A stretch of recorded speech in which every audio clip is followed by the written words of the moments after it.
Hello and welcome. This is Heavy Business. I'm Aaliyah. And I'm Curtis. And today we have with us power metal tastemaker extraordinaire, the Power Metal Ranger from YouTube. Thank you so much for coming on the podcast. Absolute, my pleasure. Thank you both so very, very much for having me on here. I'm super stoked. As are we. Let's get things started by talking a bit about how you got into metal in the first place, and specifically power metal. Yeah, it's funny because my first foray into metal was a little bit more on the death metal vein, like melodic death metal, kind of that the Swedish Gothenburg style, as they say. I think like In Flames, Dark Tranquility, stuff like that. And I got into Cataclysm a lot, things like that, really on the more melodic side. But then gradually I kind of got into some of the symphonic metal stuff like Nightwish and Within Temptation. This is way back in the day, early 2000s I'm talking here. And it was mostly that kind of stuff. I was listening to a lot of pop punk at the time too. I mean, this early 2000s, I was in high school. So, but what really got me into power metal specifically was it was around the mid 2000s, and there was a local CD shop that was closing nearby me. FYE, I don't know if y'all are familiar with that store. Most of them are for sure. Yeah, there's a handful left scattered around, but yeah, so the one near me, it was closing down, so they had everything on sale. So I went in there and I was buying some Rammstein. I was buying all kinds of good stuff for a good discount. And I happened across Sonata Arctica's Days of Grays album, and the cover is what really caught my attention. And that's why, for anyone who watches my album thoughts videos or album reviews, I always start the review by talking about the cover art, whether how I like it aesthetically and also how it conveys, the music contained in the album, because it just means so much to me, because I saw the cover and it looked gorgeous, this Nordic kind of landscape, the blue color, it just looked beautiful. I was like, man, and their name, Sonata Arctica, I was like, what is this? This looks really cool. So I bought it without listening to it. And that can always be risky. I've bought many CDs and brought them home and have been like, wow, that was a waste of time and money. But no, this one, I popped it in the CD player in my car when cars still had CD players.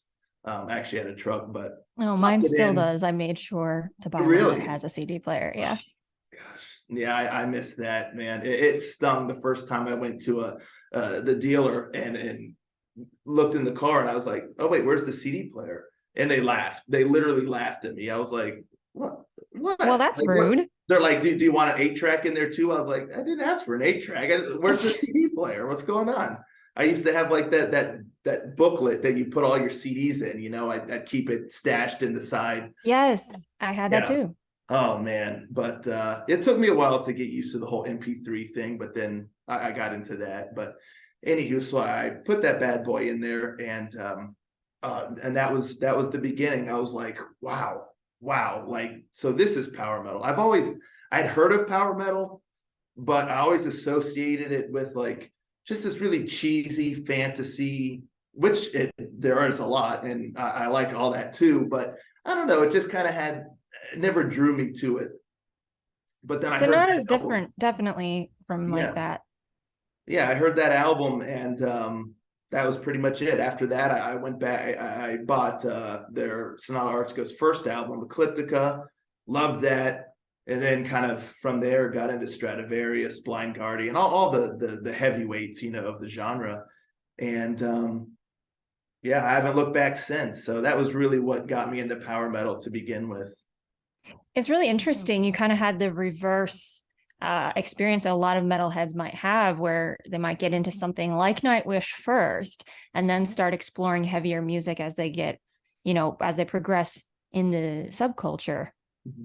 But you've had the opposite experience almost, in the way that you've just found what you found first, and then you progress to what you really like. So yeah, it was really cool. And another genre that's one of my favorites that folks may not know is folk metal. I love folk metal, and the power metal, oddly enough, kind of got me into exploring other metal genres, and then I bought a Fintroll CD just on a whim, and then that was it for me. For folk, I was like, I'm all in on folk metal too.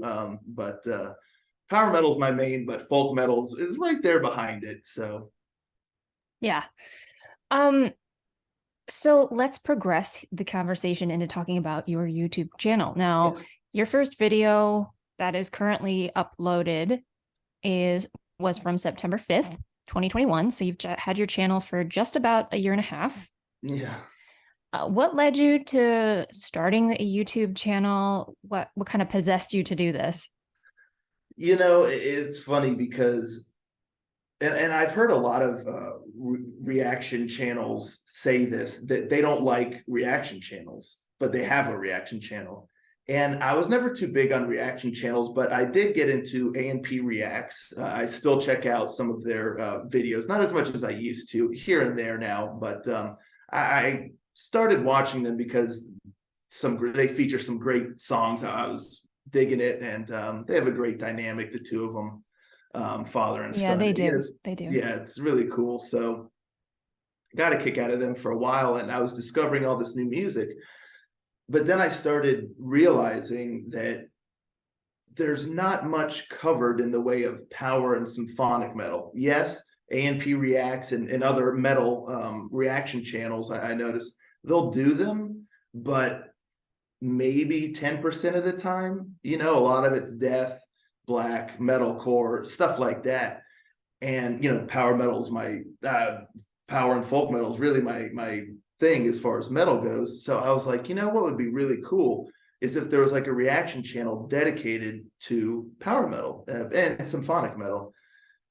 And then I started thinking, well, what if I did it? You know, I don't know. I've always had a flair for the theatrics, and everyone always calls me a drama king and, you know, all this stuff. You know, I did some drama back in school, and I was like, well, I used to make videos a long time ago. I won't tell you what channel it's on because I keep that kind of buried. These really old little skits that I did with some friends back in the day. And so I was like, you know, maybe I'll try it. And I kind of sat on it for like 6 months or so, and then trying to work myself into it. And then Beast and Black announced they had a new song coming out, and both their first two albums are a couple of my favorite power metal albums of all time.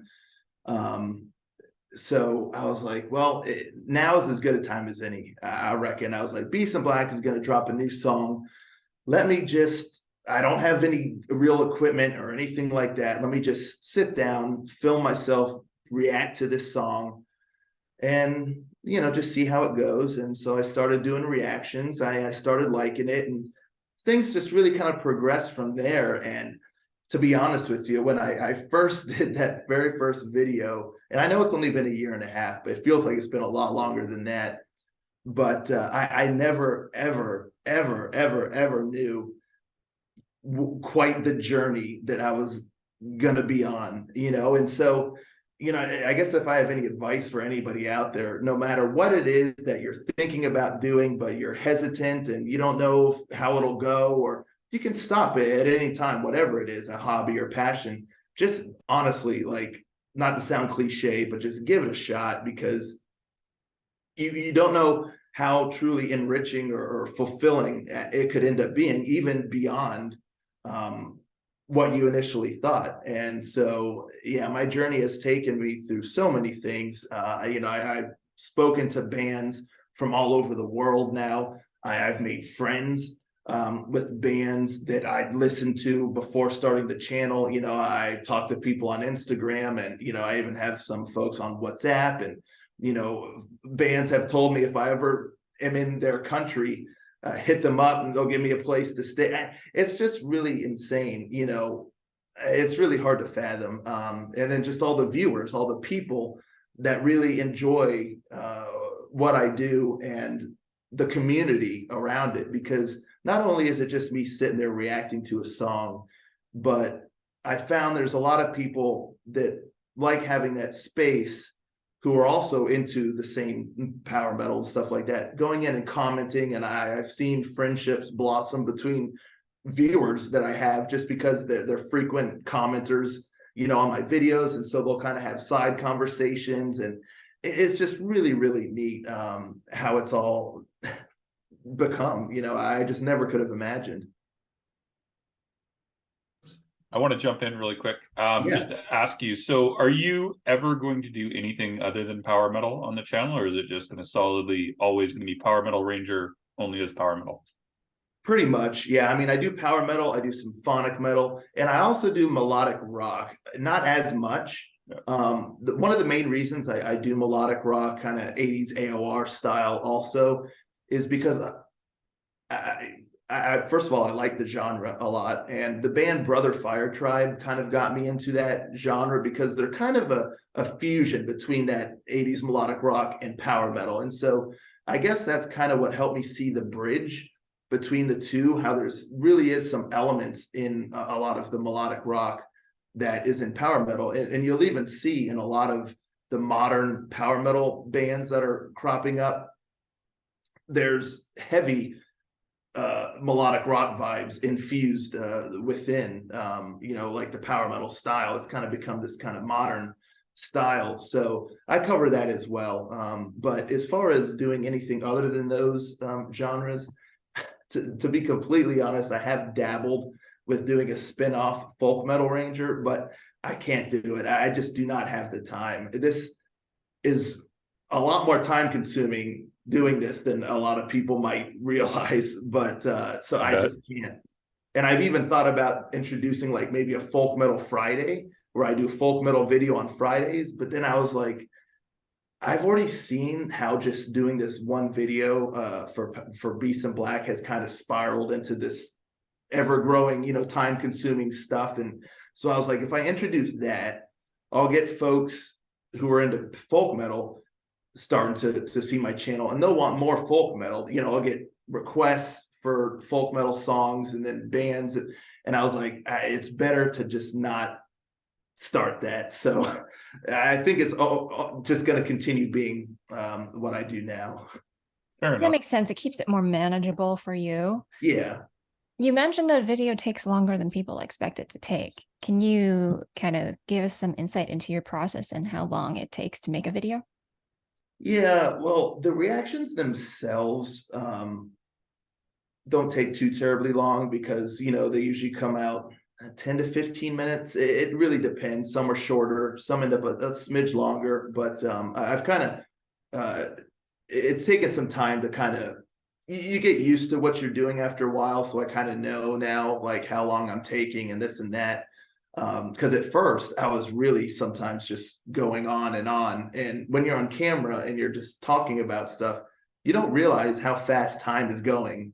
And then next thing you know, it's like, oh man, I just did a 25-minute video. Like, no one's going to want to sit here for 25 minutes and watch this. It's just not going to happen. I wouldn't want to do it. It's like, all right, pal, enough. Like, let's move on here.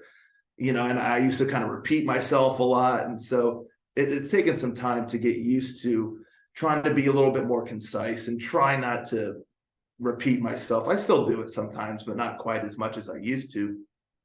But so, I sit down, I do the recording, takes, 10 to 15 minutes. And then I sit down to edit it. And usually that goes pretty quickly, because I know where to put the video and to sync it up. But then the processing takes about, 15 to 20 minutes. And then I got to upload it to YouTube, and that takes another like 15 to 20 minutes. Granted, I can do other things while this is happening, but, it still kind of takes some time. Then I got to put in all the information, in the description, all that kind of good stuff. But I kind of have that down to a science. It's really just managing everything, because I'm somewhat like, I'm not like diagnosed OCD, but I do have some elements of OCD, because I really want to try to catch everything that comes out. So I don't just kind of sit there and randomly, okay, I'll do this video this day and this video that day. Anything that's coming out, I'm trying to keep up with everything, and I'll save it in my playlist on YouTube. Some go into the non-reaction playlist, and others that I want to do reaction go to the reaction playlist. And I keep a spreadsheet. I'm in accounting by day, so I do finance and stuff like that. So Excel spreadsheets is like my best friend. So I created a spreadsheet and I keep everything in there. I log every song that I listen to, whether it's a reaction or not. I put a note, like if it was noteworthy to me or if it's like not so much. And so it's really managing all these different things, and it can get kind of overwhelming at times, but so that's really where the spreadsheet comes in handy. And then I have viewer requests, which go in a separate bucket. And then I have bands that reach out and ask me to check out something that goes in another bucket. So I'm trying to juggle all these things. And a lot of times I don't get to react to things that I really want to react to because there's too many. I can't do 5 videos a day. So some things just have to go to the side. And the main reason why I do all of that is because I really, really, more than anything, enjoy exposing folks to a lot of the bands that don't get like the spotlight. You know, there's a lot of musicians and bands that release music and songs that just fly under the radar. So that's why I try to capture everything. I try to react to a lot of those bands, but even the ones I don't, I log it. And at the end of each month, I do a best of the month video.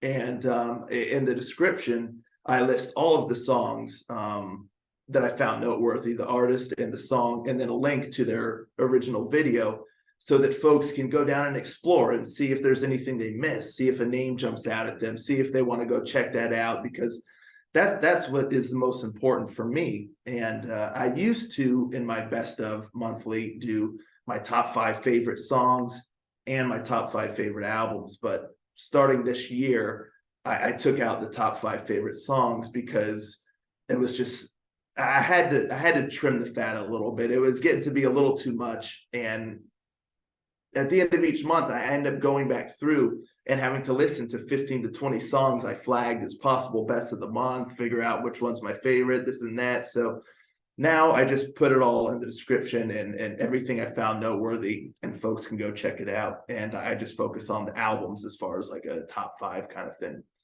And I'm also listening to, I try to capture every album that comes out. So I'm listening to music like power metal music nonstop. So there's the time consuming aspect of that. And then if it's an album, I listen to it and I'm like, I want to do an album thoughts for this. I got to listen to it 3 or 4 times because I don't want to, I want to make sure I fully grasp the album and know what I want to say.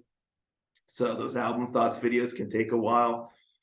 Setting up the band interviews and things like that, and just keeping all of this stuff together, it just becomes a lot more than just sitting down, recording a video and throwing it on YouTube. So there's a lot of behind the scenes stuff that it takes up a lot of time. I have a question. It kind of disassociated from what you're talking about, but I have to ask it. Sure. Do you just do your reactions in one take then, or are they edited, just out of curiosity? One take. Yeah. I try to be as authentic as possible. And I want it to be my true reaction.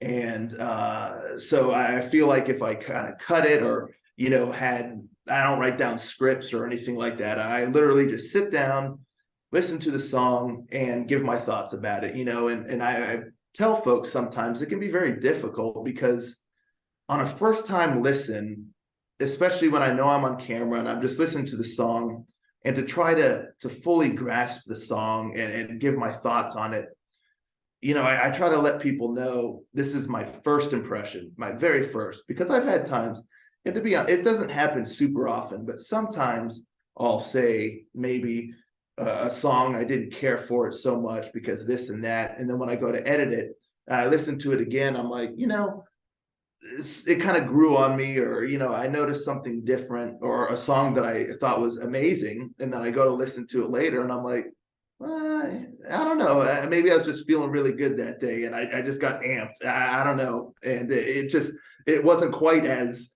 stellar as maybe I originally thought it was. But so yeah, it's just my first time listen, unedited. I try to be as, like I said, authentic as possible, and I always tell folks that is my true thoughts. I don't care if the band is the biggest band in the world or like, Sabaton or Powerwolf or, Nightwish or is someone like that. I'm not going to sit there and say, oh, this song's amazing just because I know that that's what people expect, or, the expectation is that it's like, oh, it's Sabaton, so it's amazing. I'm not going to sit there and say it rocks if I don't think it does. So I kind of pride myself on that so that my viewers always know it's my true feelings, and I'm not just saying something in hopes that Napalm, or Nuclear Blast, or, one of the record labels, is like, oh, and blasting me on social media. Like, I'm just not trying to be somebody that I'm not. So my next question ties in with that, and then I'll let Aaliyah go back to her line of questioning, which is reactions. So when you first started doing them, did you feel self-conscious, or did you not give a fuck? Like, how do you kind of get over that? If so, you want to kind of explain this? Yeah, I felt very self-conscious. Sometimes I still do, but for the most part, I don't care. And it's funny because my personality, I tend to not really care what other people think, but there's something about really putting yourself out there. And so I felt very self-conscious, and I was nervous when I'd sit down to do the reactions or even to post it. It's like, oh my goodness, like I'm going to look like an idiot, or like, people are going to be like, who is this clown? Like, what is he thinking, or whatever. And so, yeah, I was very self-conscious about it. But, I still did it. I was like, at the end of the day, I'll deal with whatever. But yeah, it's, just really repetition helps. I think with that, anyone who's self-conscious about anything, it doesn't have to be making a video on YouTube, just self-conscious about anything. It's like, if you keep doing it, you start to feel more comfortable about it. And at first I hated seeing myself like on the camera and hearing my voice. I would be like, this is atrocious. People are not That gonna. first time you hear yourself recorded is, and for a while it's trippy because you don't sound the same. We still feel that way. Yeah. I've gotten used to my voice, but it takes time. Yeah, it does. It does. And like I said, I feel like it really does take repetition, and eventually you just kind of get used to it, and it's just, that's who you are. And yeah, and so now it's like it's like second nature. I just do the reactions and people can take it or leave it. And one thing I would like to say is that, I do get folks sometimes who make note of the fact of how I'm like moving my arms a lot, or, just how I do my reactions. And I can see how that could be off-putting to some. And some people say, oh, it looks so forced and this and that.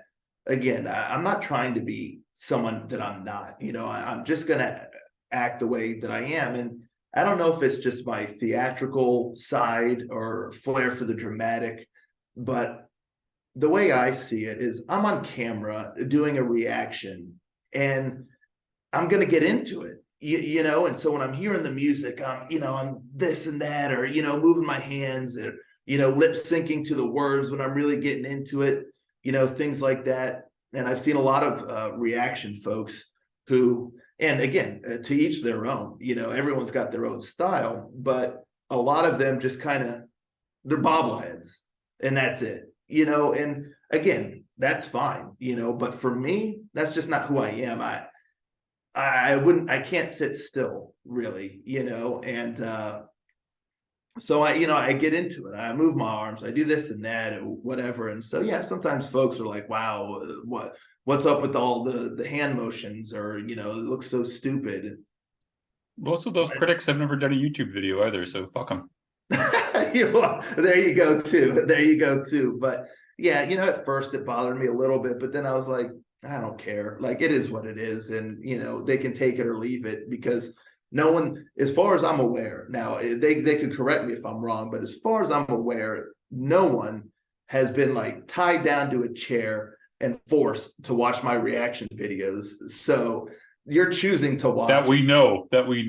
Yeah, with their eyelids taped open. Yes. I'm pretty sure Aaliyah was forced to watch you. That's how she got into your channel. That is okay. Well, so I stand corrected. I stand corrected. I'm sorry you had to go through that, but It all hopefully I turned out for grew the on you best. over time. Yeah.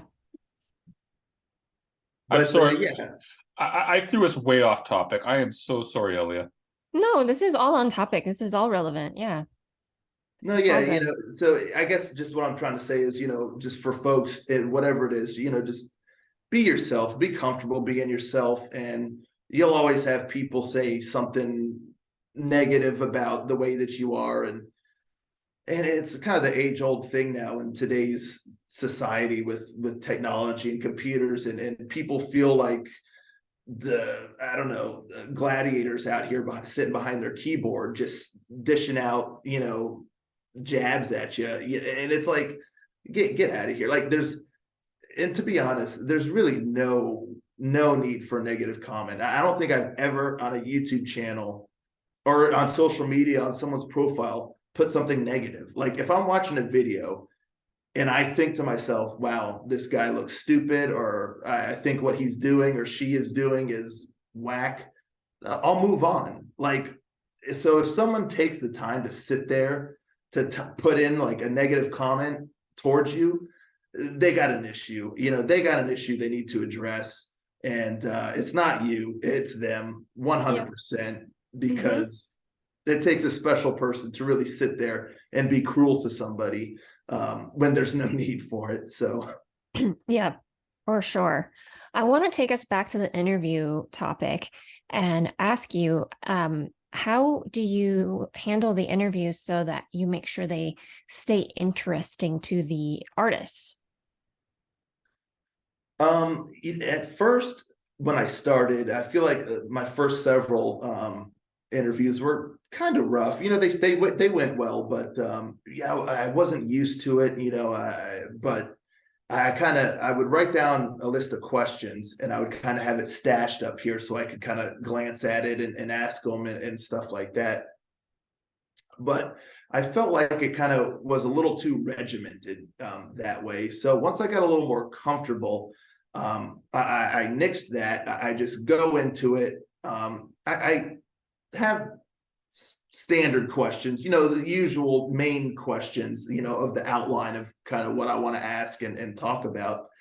But the main thing that I really enjoy, and I've had many bands and musicians or whatnot tell me that this is not to like, I'm just saying, just the style that I have for the interviews. I've had many folks tell me that they really enjoyed the interview because I asked a lot of unique questions, or different kind of questions, or this and that, and that's what I like, because there's so many interviews out there. These bands, they do interviews like crazy, especially around releases and stuff, and there's always going to be those main just questions, and I feel like a lot of it is just very regimented. It's like, here's a question, you answer, okay, stop.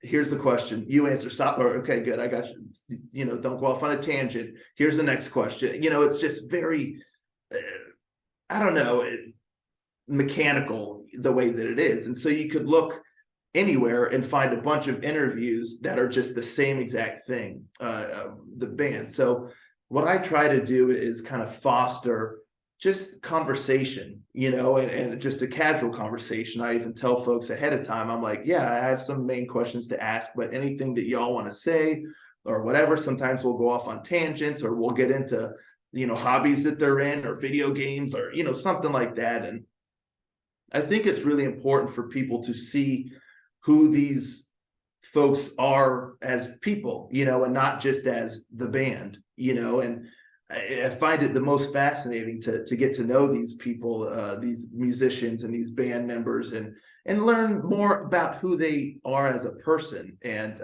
for me anyway, I think that is more fascinating to someone on the outside than to just get your, standard kind of questions, but to actually get to know who these folks are. So that's really my approach. I want to ask a question on this. So how do you kind of pick who you're going to interview then? Is it like all based upon who pitches you, or is there like a different standard, or do you not give a fuck? You just pick who you feel like? I mean, kind of all of the above, sort of. Fair. I have some bands that ask if I could do an interview, or but a lot of the time, majority of the time, 85% of the time, if you will, it's just I pick. I just, for whatever reason, if I listen to an album or something where I'm like, I really want to talk to these folks because what they did here was really cool. Or, it's a band that may not have a lot of exposure. And I'm like, oh, I want to get to know these folks and, get to know their process behind creating their music, what keeps them going, what's their passions and things like that. So I kind of just decide randomly, really, if a band if it stands out to me, or there's something about them where I'm like, I would really like to talk to them. So mostly it's for myself. It's who would I like to talk to, who would I like to get to know, and then in turn, it becomes a ranger talk for other folks to get to see too. So who was your favorite interview that you've had to date, other than Shield of Present Wings? company excluded. Other than Shield of Wings, even though you can say Shield of Wings, just because I like to put a Leo on the spot with these types of things. But other than that was Shield a great interview, though. Other than Thanks. Shield of Wings, though, who would you, if you're willing, who would you say you felt was your best interview? I don't know if I could pick just one. I've A had couple.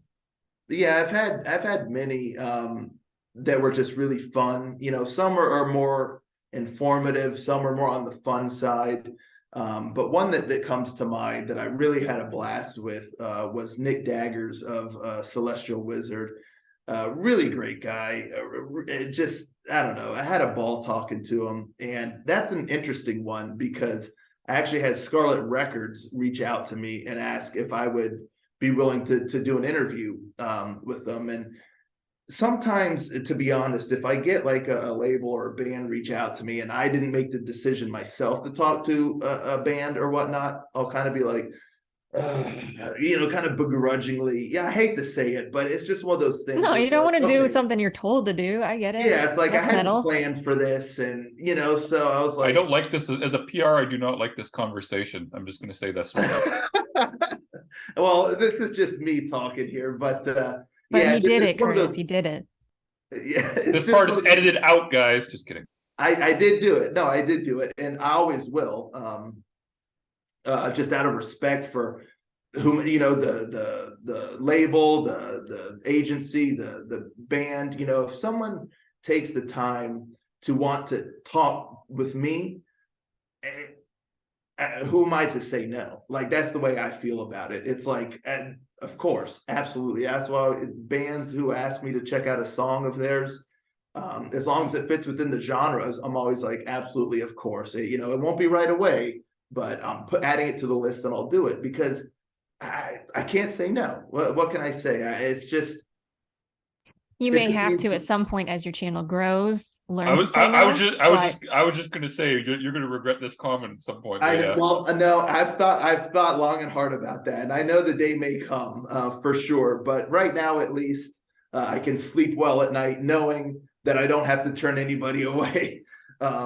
Because for me, it's just if someone cares enough to want to be featured on my channel, it's like me, like lowly old power metal ranger. Really, you want to be? Absolutely, So I did the interview with them, going into it kind of just like, all right, I'm just doing this, going through the motions.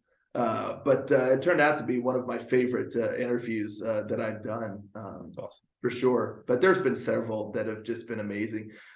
One thing I can say is there has not been one single interview that has been lousy, like where the people were disinterested, or every single person I've talked to. So anyone out there, you can go look in my playlist and look at all of the Ranger talks I've done. Every single one of those people have been just really, really great and kind people. So really, there's not one that I could say like, wow, that was just a bad interview. Wish I hadn't done that. So I would guess if that happened, maybe you wouldn't publish it.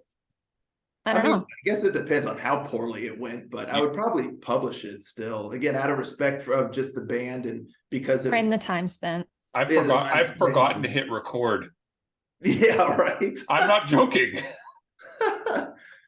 Yeah, Oops. I mean, I even tell the band out of respect for them, I won't edit anything out of the interview unless they ask me to, you know. So sometimes, you know, one complication can occur sometimes. I'm speaking to a band where English is not their first language.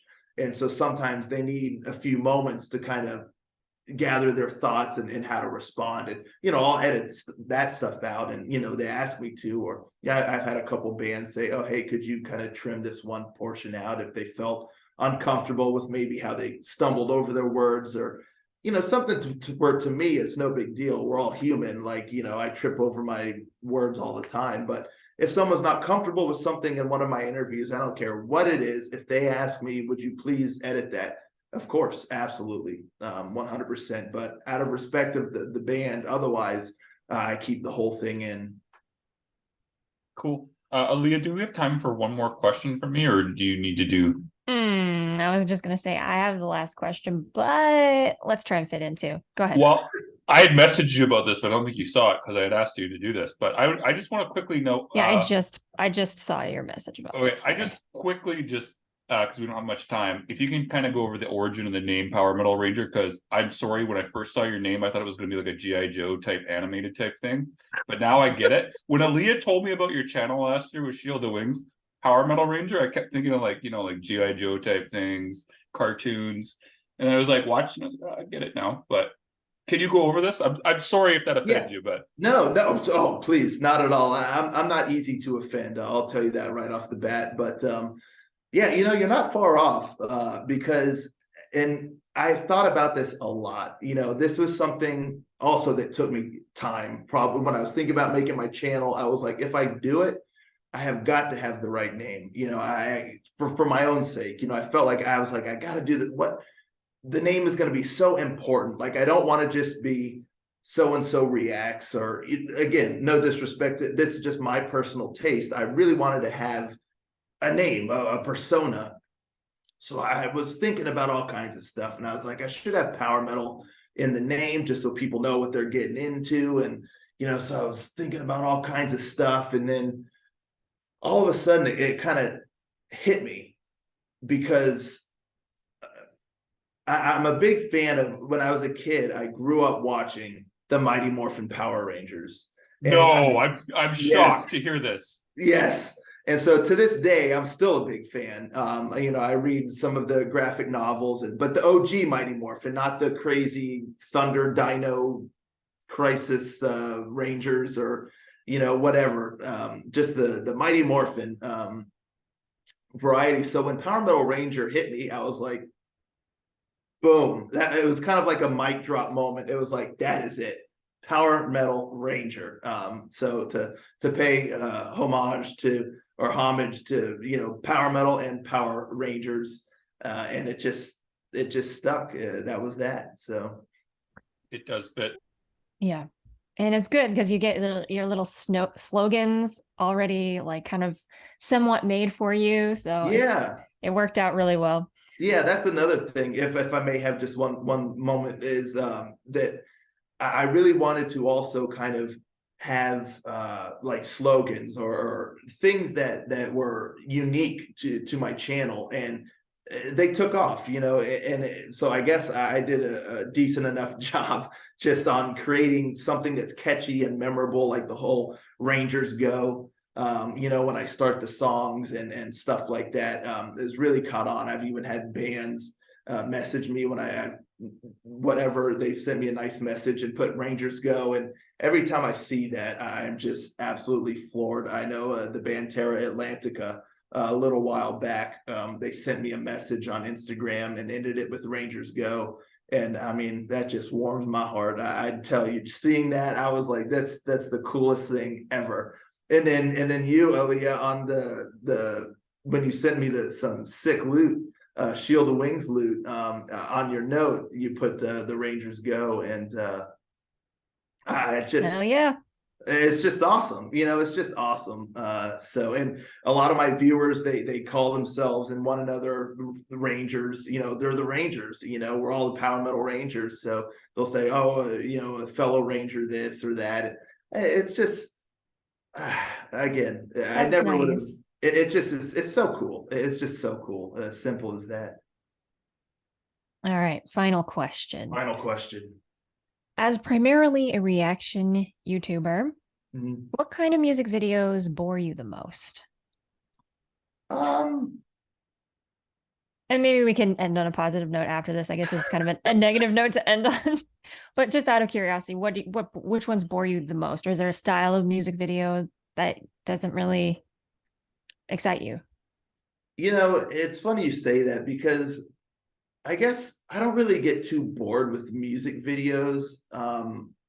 They're kind of just there. There's kind of just like your standard music videos for me. And then like music videos are like, wow, that was really cool. There's not like music videos where I'm Okay. looking at it and I'm like, I'm just so bored. So what makes a music video like, wow, that's really cool to you? I love when the music video really kind of matches the sound or the atmosphere or the feeling of the song, because I guess one would say like the boring videos is like just the band standing there playing the song. But again, like it's hard for me to say it's boring because it's like, oh, cool.